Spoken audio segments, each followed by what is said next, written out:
Hello students, welcome back to my channel. तो देखिए, आज हम करने जा रहे हैं स्कूल मैनेजमेंट का जो चैप्टर नंबर 4 है, उसका हैगा चैप्टर नंबर 4 को करिकुलर एक्टिविटीज़। ठीक है, तो इसको आज हम स्टार्ट करेंगे। इसमें हम कॉन्सेप्ट की बात करेंगे, इसके बाद इसके आगे की बात करेंगे। ठीक है, तो देखिए, सबसे ऊपर पहले एक डेफिनेशन दी हुई है आपको इसके लिए। A school with only extracurricular activity will be as absurd as a school without them. Means जैसे भी कोई भी स्कूल बिना किसी एक्स्ट्रा करिकुलर एक्टिविटीज़ के एक बिल्कुल ही करिकुलर एक्टिविटीज़ के बिना एब्जर्व लगता है। ठीक है, सो ये डेफिनेशन दी थी डॉक्टर H.C. मैकॉन ने। ठीक है, सो चलिए इसका इंट्रोडक्शन देखते हैं। Educational institution are for the betterment for the of the learners. तो जो एजुकेशनल इंस्टीट्यूशन होते हैं वो कैसे किस लिए होते हैं? लर्नर्स की अच्छाई के लिए, बेटरमेंट के लिए, उनका ऑल राउंड डेवलपमेंट हो। ठीक है, वो उनकी प्रोग्रेस हो, वो आगे बढ़ सकें, उन्हें नॉलेज मिले हर किसी चीज़ की, वो कुछ सीख सकें। ठीक है, the process of schooling helps in the behaviour modification of the students. तो जो स्कूलिंग है, मीन्स जो बच्चे स्कूल जाते हैं, उससे जो स्टूडेंट का जो बिहेवियर होता है मॉडिफाई होता है उससे। In the school then the emphasis is on the all round development of the peoples. तो स्कूल में बच्चों की ऑल राउंड डेवलपमेंट पे ध्यान दिया जाता है, फोकस किया जाता है। Academic type of activities such as teaching of difficult subjects help the students grow mentally। तो जितने भी सारे टीचिंग सब्जेक्ट्स होते हैं जो थोड़े से हार्ड होते हैं, उनको स्कूल क्या करता है, उससे क्या करता है, जो बच्चे होते हैं उनको मेंटली ग्रो करता है। ठीक है, उन हार्ड सब्जेक्ट की वजह से, डिफ़िकल्ट सब्जेक्ट की वजह से, जैसे मैथ हो गया, साइंस होगी। ठीक है, so side by side a large number of other activities go on in the institution.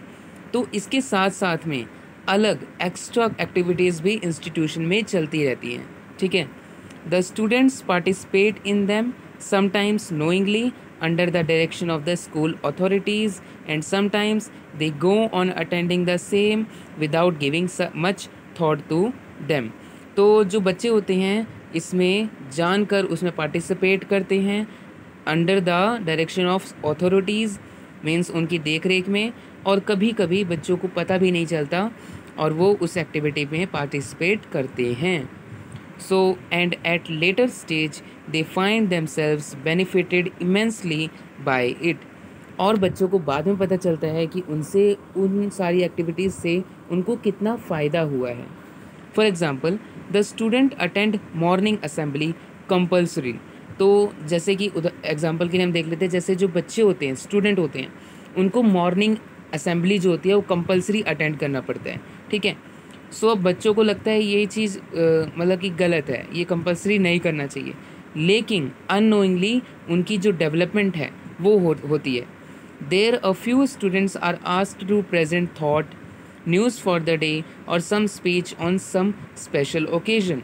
तो जब मॉर्निंग असेंबली होती है तो कभी कभी कुछ बच्चों को बोला जाता है कि वो आज का थॉट बोलें, न्यूज़पेपर पढ़ें आज का। ठीक है, और कभी कभी स्पेशल ओकेजन पे कोई स्पीच दें, जैसे कि दिवाली हो गया, दशहरा हो गया। So in these situations the students are able to get training in speech. तो अब ऐसे सिचुएशन में अब बच्चे क्या कर रहे हैं, बच्चे की स्पीच की ट्रेनिंग हो रही है, मतलब कि ताकि वो आगे चलकर किसी के सामने भी कोई भी चीज़ बोल सकें बेझिझक। ठीक है, उनको कोई भी डाउट ना लगे और कोई भी मतलब कि कॉन्फिडेंस से बोलें। They are able to learn how to feed the audience and what way to speak before them. तो वो सीखते हैं कि ऑडियंस के सामने कैसे जाएं और बोलना सीखते हैं कि उनको क्या बोलना चाहिए, कैसे बोलना चाहिए। सो likewise in every situation a large number of activities of one type और द अदर गो ऑन। तो इसके साथ ही और तरह की भी एक्टिविटी चलती रहती हैं। The learners are able to participate in them. और जो लर्नर्स होते हैं उनको पार्टिसिपेट करना होता है। The result in is their all round development and better individuals who feel pride in their becoming better person. तो इसका रिज़ल्ट क्या होता है, उनकी ऑल राउंड डेवलपमेंट होती है और वो अपने आप को एक गर्व महसूस करते हैं कि वो एक बेटर पर्सन बन चुके हैं। सो आगे है cocurricular activities. So all types of services rendered by the school are for the welfare of the students. तो जितनी भी सारी सर्विसेज दी जाती हैं एक स्टूडेंट को किसी भी इंस्टीट्यूशन में, वो सारी उसकी वेलफेयर के लिए, अच्छाई के लिए होती हैं। So whatever activities go on in the institution aim at welfare of the students and so they may be termed as student welfare services। तो जो सारी एक्टिविटीज़ हैं वो इंस्टीट्यूट में चलती रहती हैं, उनका एम क्या होता है, बच्चों की वेलफेयर के लिए, ठीक है, ताकि उन सारी सर्विसेज से वो एक उनका ऑलराउंड डेवलपमेंट हो सके।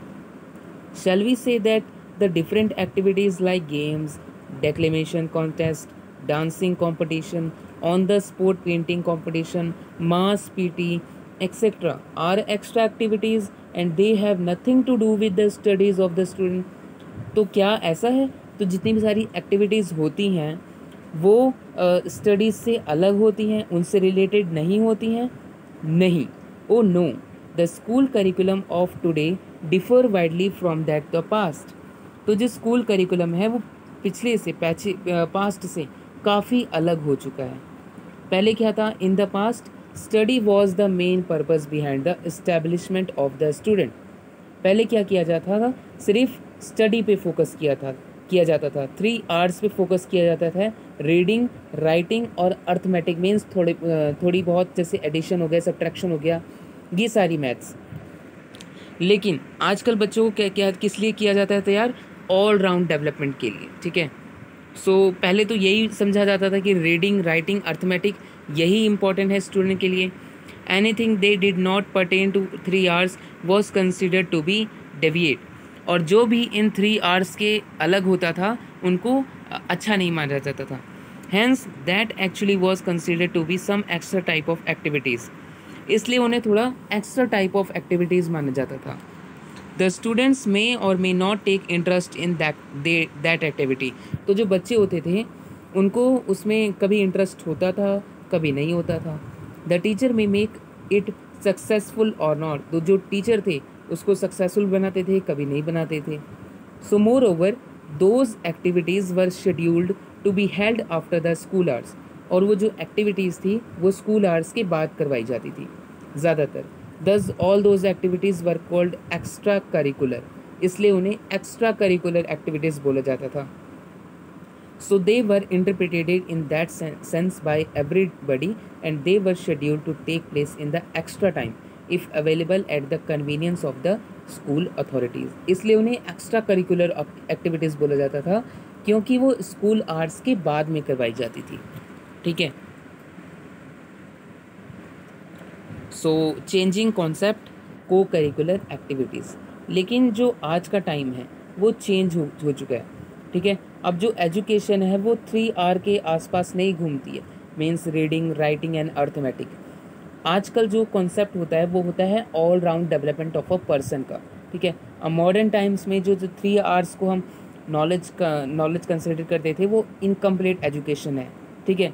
अब जो है एनीथिंग एवरीथिंग, जो सब कुछ स्कूल में चलता है, स्कूल कैंपस में चलता है, स्कूल आवर्स में चलता है और स्कूल के बाद भी चलता है, वो स्कूल की एक्टिविटीज़ के अंदर आ जाता है, ठीक है। कुछ भी एक्स्ट्रा नहीं है, सब कुछ स्टडी से रिलेटेड है, ठीक है, स्कूल करिकुलम में होता है।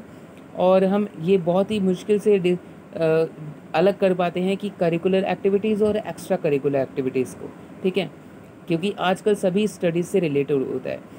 So both the types of activities are now considered complementary to each other. आजकल दोनों को सेम ही माना जाता है, ठीक है। तो चलिए आप अब बात करते हैं टाइप्स ऑफ को करिकुलर एक्टिविटीज़ की। अब देखिए को करिकुलर एक्टिविटीज़ के बारे में हमने पढ़ा, ठीक है, स्कूल करिकुलम में ही होती हैं, ये ऑल राउंड डेवलपमेंट के लिए होती हैं। अब ये कितनी टाइप्स की होती हैं, ठीक है। सो इसकी फर्स्ट टाइप है physical activities. So physical activities में देखिए as the name indicates these activities are related to physical activities of the student. तो ये किससे रिलेट होती हैं? फिज़िकल एक्टिविटीज़ से। जैसे कि जो क्या होती है, स्टूडेंट को फिज़िकली स्ट्रांग बनाती हैं, जैसे कि फ़िज़िकल एक्सरसाइज होगी, NCC, scout, different games, swimming, wrestling and drill actions, ठीक है। तो ये सारी किस में आ गई? Physical activities. नेक्स्ट है लिटरेरी एंड एजुकेशनल एक्टिविटीज़, ठीक है, जो मेंटल डेवलपमेंट के लिए होती है, जैसे कि एकेडमिक कॉम्पिटिशन्स हो गए, जैसे essay writing, poetry recitation, story writing, free exchange of ideas, quiz competition, editing of school magazine, newspaper reading, establishment of science and maths club. So ये जो सारी एक्टिविटीज़ होती हैं वो स्टूडेंट को डायरेक्टली और इनडायरेक्टली इन्फ्लुएंस करती हैं, ठीक है, उनके डेवलपमेंट में। Third is cultural activities. तो जो cultural activities play vital role in connecting students with their precious heritage. तो जो ये सारी एक्टिविटीज़ होती हैं वो स्टूडेंट को कनेक्ट करती हैं उनके कल्चर से, ठीक है। So these make the students capable of acclimatizing the maintenance and preservation of heritage so as to cultivate the spirit of culturalism in their minds। तो इन सारी एक्टिविटीज़ को क्यों कराया जाता है? ताकि बच्चों के अंदर उनके कल्चर के बारे में एक जागरूकता बनी रहे, कि उनको अपने कल्चर के बारे में पता हो। सो जैसे कि folk songs, historical instances, songs, poetry recitation, social and religious programs etcetera. So आगे है एस्थेटिक एक्टिविटीज़। एस्थेटिक मीन्स जो चीज़ें आर्ट से जुड़ी होती हैं, ठीक है, ठीक है, जैसे कि आर्ट हो गया, क्राफ्ट हो गया, drawing, painting, model formation, sculpturing, ठीक है, ये सारी क्या होती हैं? एस्थेटिक सेंसेशन को स्टूडेंट के बीच में फॉस्टर करती हैं, ठीक है। Fifth is moral development activities. तो जो मॉरल डेवलपमेंट एक्टिविटीज़ होती हैं बहुत ही इंस्ट्रूमेंटल रोल प्ले करती हैं किसी स्टूडेंट की पर्सनैलिटी डेवलपमेंट में, जैसे कि truth, sacrifice, cooperation, equality, service, integrity. तो ये सारी चीज़ें मॉरल वैल्यू को डेवलप करती हैं। आगे है activities related to citizenship. So to charge students with the qualities of good citizenship is one of the important objectives of the school education. तो एक स्टूडेंट के अंदर एक अच्छे सिटीजनशिप की क्वालिटी लाना, ये स्कूल एजुकेशन का ऑब्जेक्टिव, इम्पॉर्टेंट ऑब्जेक्टिव होता है। उनको उनके राइट्स और ड्यूटीज़ के बारे में पता चलती हैं, ठीक है। तो students can be provided proper guidance and training of good citizenship at the school level. तो उनको एक अच्छे नागरिक के बारे में बताया जाता है, ठीक है, एक अच्छा सिटीज़न कैसे बने। Students are given knowledge about panchayat, cooperative agencies, legislative assemblies, municipal councils, zila parishad and court at different levels of education. तो इन सारी चीज़ों के बारे में स्टूडेंट को बताया जाता है। Seventh is activities related to emotional development. तो जो development of emotional spirit is one of the essential aims of education. Students can be attached to their families, society and the nation with the help of these activities। इन सारी activities से जो student होते हैं वो अपने nation, society और family से जुड़े होते हैं। Activities like NSS, NCC, games and journeys of various states foster the inculcation of emotional development in them। Next is excursion. ये बच्चों के लिए काफ़ी इम्पॉर्टेंट होती है, ठीक है। ये क्या करती है? इससे बच्चों के अंदर नॉलेज आती है अलग अलग जगह की। These also tend to develop several activities among them। These may include historical, geographical and scientific types of excursion। Means किसी प्लेस को विजिट करना, ठीक है, जैसे कुतुब मीनार हो गया, Taj Mahal, and science city are quite important in this regard. Okay. Ninth is activities related to craft। Art and craft can help in fulfilling the interest and aptitudes of the students। तो इनसे क्या होता है? बच्चों का एप्टीट्यूड में interest आता है, ठीक है। Students in turn get excellence in these activities. बच्चे इनमें एक्सीलेंस हो जाते हैं, जैसे कि आर्टिस्टिक पिक्चर्स हो गई, हाउस होल्ड वर्क्स हो गया, ठीक है, किसी अलग अलग सब्जेक्ट्स के ऊपर मॉडल हो गए। तो ये सारी art activities related to craft के अंदर आती हैं। Tenth is activities related to social welfare, जैसे कि NSS, scouting, girls guiding, red cross surveys, literacy and campaign. So ये सारी 3 टाइप्स ऑफ एक्टिविटीज़ आपकी बुक में और भी दे रखी हैं, ठीक है, आप उनको पढ़ सकते हैं। वैसे ये आप 10 भी कर लेंगे, बहुत ज़्यादा कुछ नहीं करना है, ठीक है, आपको ये सब सिर्फ 10 भी कर सकते हैं। ये भी आपके लिए काफ़ी होगा। ठीक है, सो इस वीडियो में हमने बात की है को करिकुलर एक्टिविटीज़ के इंट्रोडक्शन के ऊपर, कॉन्सेप्ट के ऊपर और इनके टाइप्स के ऊपर। Thank you.